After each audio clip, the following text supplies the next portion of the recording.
Hello children, welcome again to the virtual session of learning chemistry. So we are going to continue with the chapter matter in our surrounding. So in today's session we are going to do recap of the concepts which we have learned in the previous session. So let us see, and you have to write down points in your notebook. You have to note down all the points in your notebook very neatly. So, what we have done earlier, remember, anything that occupies space and has mass and is felt by senses is called matter. According to Indian ancient philosopher, matter is the form of five basic elements: the Panch Tattva, air, earth, fire, sky and water. This you have learned. Next, we have seen states of matter, how we classify them based upon the particle arrangement, based upon energy of particles, based upon distance between particles. Then there are five states of matter. They are solid, liquid, gas, plasma, Bose-Einstein, condensate. So you are going to write down all this in your notebook. If you have not written, please kindly make a note of this. So five states of matter you already know. We'll go for next. Can matter change its state? Water exists in three states: ice, solid, water, liquid, water vapor, gas. This is an indication that matter can change its states. Effect of change of temperature we will see today, and you are going to write all the points in your notebook. What happened to matter when we heat it? So we will see what happened when we heat solids. So as we heat solids, the kinetic energy between the particles of solid increases, which decreases the force of attraction between them. They start vibrating and changing their positions. Slowly, due to the heat, particles become free and a solid converts to liquid. So this is how solid turns to liquid when when we increase the temperature, because the kinetic energy of the particle increases. So you have to write down in your notebook. So here you have to talk in terms of force of attraction between the particles. What happens when heat is applied? The kinetic energy between the particles will increase. That thereby they start vibrating, and due to heat they become more free and they convert into liquid. Melting point. Now let us see what is melting point. Because we are doing solids, the effect of heat on solids we are doing. So let us see what is melting point. So the temperature at which solid melts to become a liquid at atmospheric pressure is called as melting point. For example, the melting point of ice is 273.16 Kelvin. Then what is fusion? The process of melting of a solid into liquid is called fusion. So you have to understand the terms very clearly. Melting point is a temperature at which solid melts to become a liquid at atmospheric pressure. But what is fusion? Fusion is a process whereby melting of solid takes place and solid becomes liquid. So please write it down. Now, what is latent heat of fusion? We have discussed earlier. This is for you to recap of the concepts which we have done in the previous session. And if you have not written in your notebook, you have to write it now. So, latent heat of fusion is the amount of heat energy required to change 1 kg of solid into liquid at atmospheric pressure. At its melting point is known as latent heat of fusion. So, latent heat is what? Actually, the hidden heat. So the amount of heat required to change 1 kg of solid into liquid at atmospheric pressure at its melting point is known as the latent heat of fusion. What is atmospheric pressure? Pressure exerted by the weight of the atmosphere is called as atmospheric pressure. You have to write down all the terms. Atmospheric pressure is a unit of measuring pressure. As you all know, it is exerted by a gas. The SI unit of the pressure is Pascal.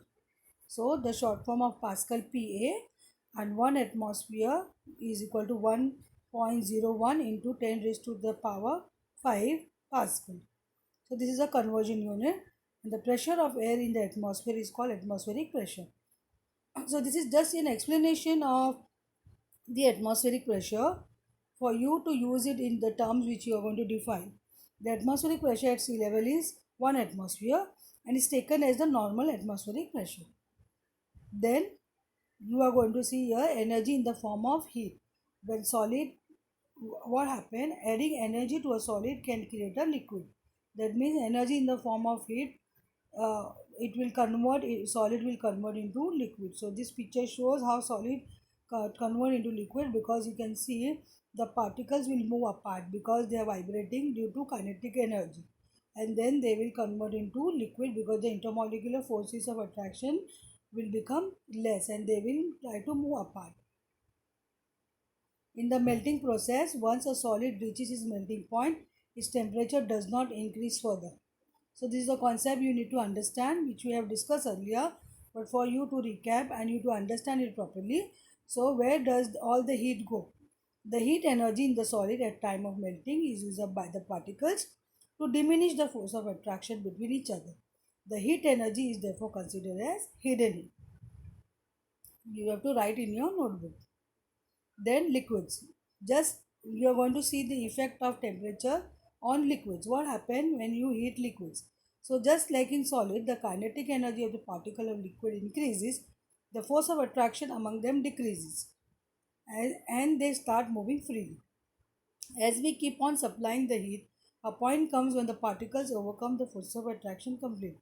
So, the particles are together because of the forces of attraction. When heat energy is supplied, the kinetic energy of the particle will increase and then they try to move apart. That's how they can overcome the forces of attraction. Then what happens? This is when a liquid starts changing into gas. So this is how liquid will turn into gas because of the supply of heat. Therefore, this is the effect of temperature on liquids. Now, what is latent heat? You have to clear with all these terms and concepts. You have to write it down in your notebook. As the session flows, you have to write accordingly. So, latent heat, the heat energy which is used to break the force of attraction between the particles of the matter is known as latent heat. So, the heat energy which is used to break the force of attraction between the particles. This is the hidden heat because this energy is used up by the particles to break the force of attraction. That's why it is a hidden heat. Since the heat is hidden, therefore it is called as latent heat. Boiling point. Now here comes boiling point, because you have seen the effect of heat on liquid. It is turning into gas. So you have to see the what is boiling point. Boiling point is a temperature at which a liquid starts boiling at the atmospheric pressure is known as its boiling point. For example, the boiling point of water is 100 degrees Celsius or 373 Kelvin. So, here the temperature at which a liquid starts boiling. That means it will convert into gas. So, this is the point, this is the temperature called as boiling point. So, it will differ from liquids to liquids. Every liquids will not have same boiling point. Okay, so they are classified according to the boiling point, and every liquid will have different boiling point. Latent heat of vaporization, the amount of heat energy required to change 1 kg of a liquid into a gas at atmospheric pressure at its boiling point is known as latent heat of vaporization. So please take down this we have done, and you know this is just in the similar line with latent heat of fusion. Here when you are converting liquid into gas. Now energy from a stove heats up liquid water and creates steam. What happened when we decrease the temperature? What happened when we decrease the temperature? So again effect of temperature on this we will see on gases. First, the kinetic energy between the particle decreases. When we decrease the temperature, the kinetic energy will decrease and they turn into liquid state. So we are bringing back the intermolecular forces of attraction by bringing them back together. So when we are decreasing the temperature, the particle will lose energy. Instead of gaining kinetic energy, they will lose energy, and what will happen? They will try to come closer. So now this is a condensation or liquefaction. Your very good example, you have LPG, liquefied petroleum gas, where the petroleum gas is liquefied by manipulating temperature and pressure. Here the condensation process is converting a gas into liquid by cooling down its temperature. For example, the formation of clouds clouds is due to condensation of water vapor from earth. Next you will see liquids. What happen when the kinetic energy between the particle decreases and they turn into solid state. So when you decrease the temperature, the liquids will turn into solid. For example, formation of ice. When you keep water in refrigerator, so in refrigeration what happen, the temperature is decreasing, therefore the particles will come together, intermolecular forces of attraction between the particles will increase, and thereby the force of attraction will try to bind them together. So then it becomes, water will become ice. Sublimation. Change of state of a gas directly to into solid and vice versa is known as sublimation. So, for example, camphor is a solid that directly evaporates into the air without changing into a liquid state. So, sublimation is a very important process over here. You have to define over here, you have to write in the notebook. We have done earlier, but if you have not written, please write it down. Camphor is a very good example of a solid that evaporates directly into the air. So, uh, directly into the air because it will skip the intervening liquid state. So, without changing into liquid state, it will directly go into the air as a gas. So sublimation, there are sublimable substances. All the substances will not sublime. There are certain substances like camphor, then you have ammonium chloride, then you have many other substances, ammonium chloride, uh, camphor, all these substances will sublime. That means they will skip the intervening uh, liquid state. Then you have a dry ice. Dry ice also is a, you solidify carbon dioxide gas. So without passing the liquid state, it is going to go from solid to gas and gas to solid. So again, ice is a good example of a sublimable substances. Anthracene, naphthalene. There are many other sublimable substances, but all substances do not sublime. There are some substances. Then you therefore by increasing or decreasing the temperature, we can change the states of matter into one another. Here is the example that sum up this. So you are going to see state of matter change triangle. So here you can see liquid by evaporation goes to gas or vapor.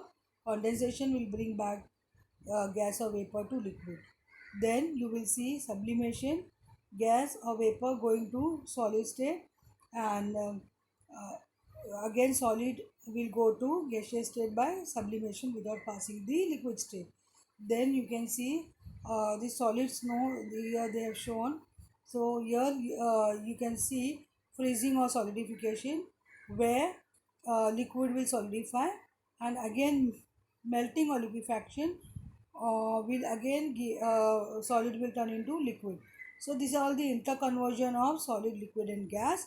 You can draw this diagram, or you can refer to the diagram shown in the previous session. Effect of change of pressure. By applying pressure, we can bring particles of matter close to each other, thereby increasing the force of attraction among the particles. Now, just now we have seen effect of change of temperature. Now we are going to see effect of change of pressure. So, what happened when we apply pressure? We are bringing particles of matter close to each other. Thereby, what happened? It increases the force of attraction among the particles. When we compress and decrease the temperature of a gas, the gas changes into liquid. So a very good example I have already discussed, that is LPG. And then dry ice, carbon dioxide in solid form is known as dry ice. It can directly turn into gas by decreasing the pressure to 1 atmosphere. So this is how pressure will affect the solid and gas.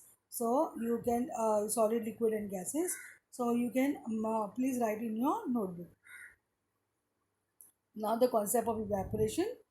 Particles of matters are always moving and are never at rest. At a given temperature in any gas, liquid or solid, there are particles with different amounts of kinetic energy. Do you all agree? Yes. So there are particles of different amount of energy. What happened in the case of liquids? A small fraction of particles at the surface having a higher kinetic energy is able to break away from the forces of attraction of other particles and get converted into vapor. This phenomenon of change of a liquid into vapors at any temperature below its boiling point is called evaporation. A very good example over here of evaporation is water. You keep water for some days, it will evaporate because it's a slow process. So in summer it will evaporate faster. So what happens when you keep water for some time or some days, you will see the level will go down because of evaporation process. The particles who are at the top of the on the top of the layer, it will evaporate. It will gain some energy from the surrounding, and it will leave the surface. It will overcome the force of attraction between the particles, thereby leaving the surface. So this process, and this will happen below the boiling point of water, that is 100 degrees Celsius. So this process is extremely important. So mark the words over here in the definition.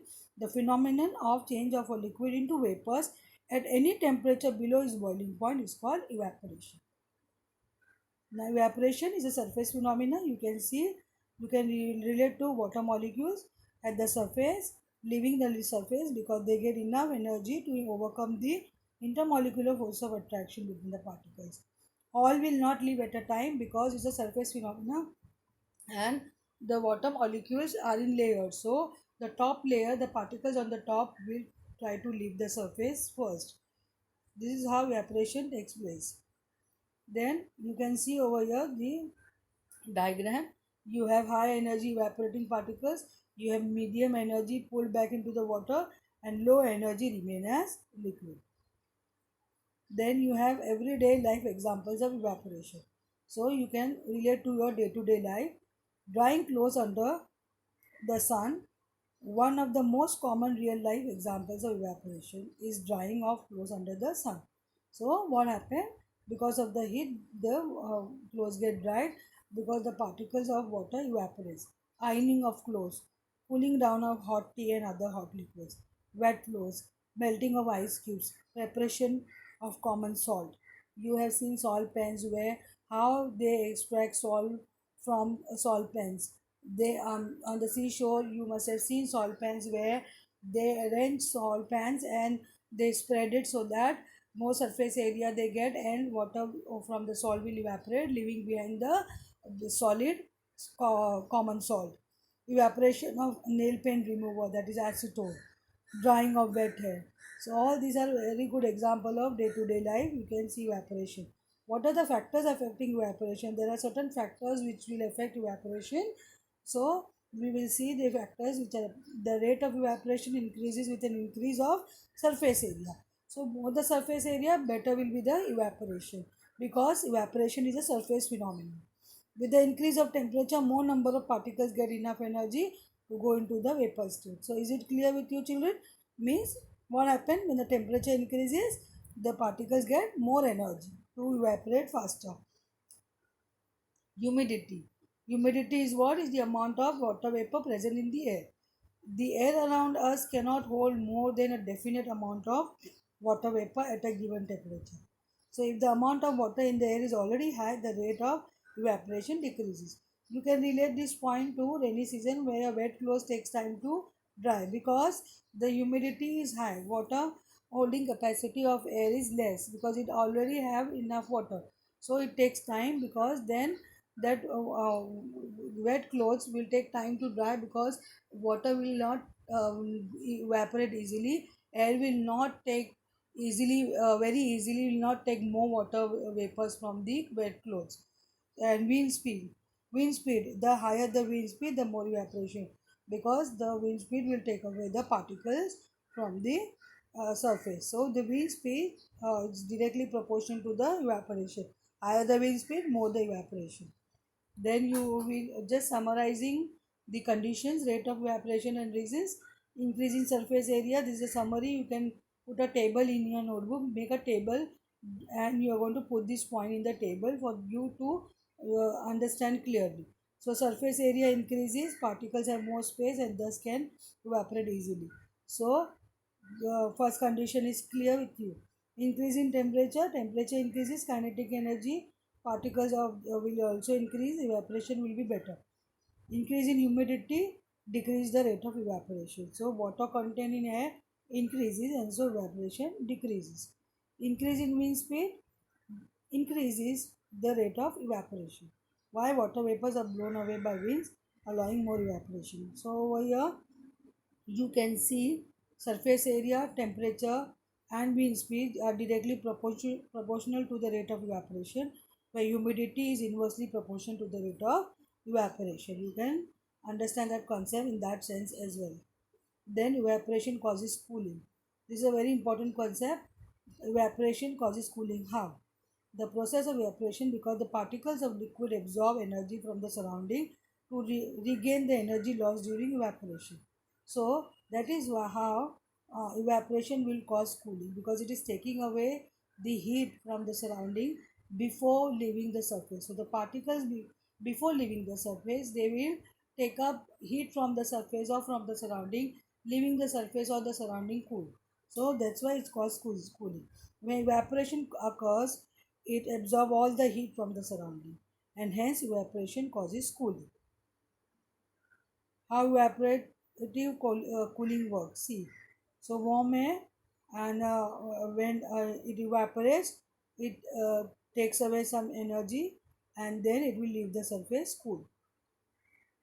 Some examples: when tea is poured into a saucer, when it is very hot, it is exposed to a large area and causes evaporation in the tea becomes cold. So in summer, second year example here, season in summer season, the water gets cool in earthen pot because it has fine pores in it, through which water seeps out, gets evaporated. So water before leaving the surface, it will leave the surface cool. So that's why in earthen pot we keep water, so that you get cool water during summers.